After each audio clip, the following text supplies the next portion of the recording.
હોય છે છતાં એનું પરિણામ વાલીઓએ જ ભોગવવું પડતું હોય છે। જો કે વડોદરાની વિગ્યોર સ્કૂલના મામલે કંઈક અલગ થયું છે।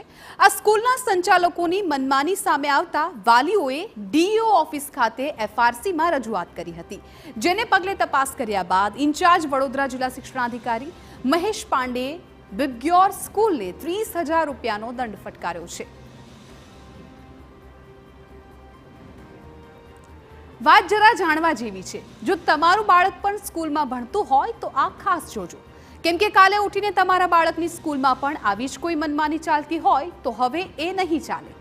વડોદરાની વિગ્યોર સ્કૂલમાં વાલીઓની માંગ હતી કે વર્ષ 2017થી એફઆરસી લાગુ કરવામાં આવી છે, ત્યારથી લઈને અત્યાર સુધીમાં આ સ્કૂલમાં પેરેન્ટ્સ અને સ્કૂલ વચ્ચે આ બાબતે મડાગાંઠ ચાલે છે।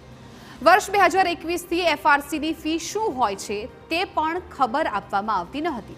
અહીંયા એફઆરસી મુજબ નહીં પરંતુ વધારે ફી લેવામાં આવતી હોવાની રજૂઆત કરાઈ હતી।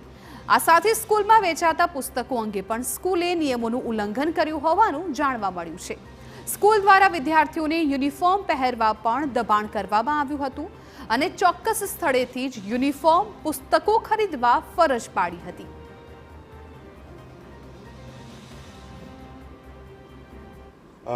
વિદ્યાર્થીઓને વાલીઓની મરજી વિના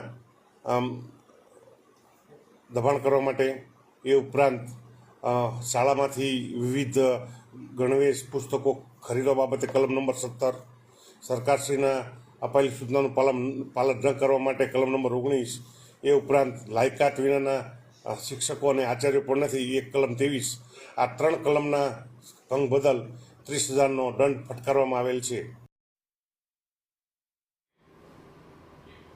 અને હવે સમય છે ગેલેક્સી એ